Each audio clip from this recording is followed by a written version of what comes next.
different people will connect with you in different levels.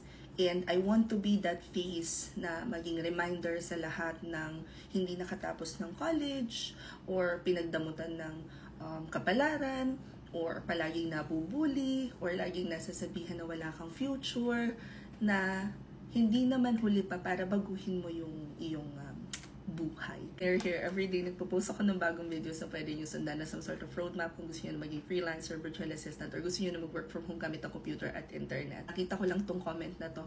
Napaka-positive daw ng dating ko habang nag-e-explain. I think merong 3 bagay na nakatulong sa akin para makapag-explain ako or makapag-create ako ng contents in such a way na makaka-connect yung audience ko. Number 1 is alam ko kung ano yung pinagdaanan ng mga galing sa BPO na gusto na mag-shift to freelancing. Kasi galing ako doon. Number 2, alam ko yung pakiramdam ng hindi magaling sa English at hindi nakatapos because yun po ako. Siguro yun, yung part na yun, marami rin nakaka-connect. And number 3, yung experience ko po, so nag-start ako as a store marketing assistant sa Jollibee.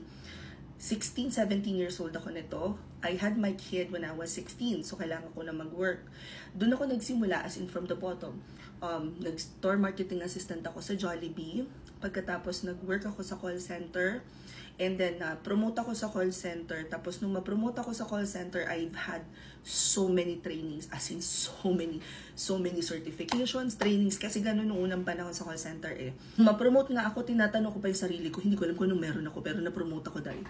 And I'm not going to undervalue yung nakita, kung ano man yung nakita ng boss ko sa akin, na ako yung pinili nila na ma-promote. Anyway, during my call center years, I've had so many certifications, DISC certifications, hiring certifications, training certifications, QA certifications and trainings, lahat yun pinagdaanan ko. So yung mga trainings na yun, siguro yung mga experiences na meron ako sa PPO, ginamit ko siya nung transition ako to freelancing. And then, nung nag-create na ako ng contents, ginagamit ko rin kung ano yung alam ko para makarelate yung ibang tao sa akin. If you are an aspiring content creator, influencer, hindi mo kailangan maging perfect. Pero, you have to strive to be better at connecting with your audience. Kasi nandun na tayo sa time na hindi na uso yung nagpapakita lang ng pera. Una sa lahat, wala naman ako ipapakita sa inyong cash. Yung wallet ko wala naman na cash.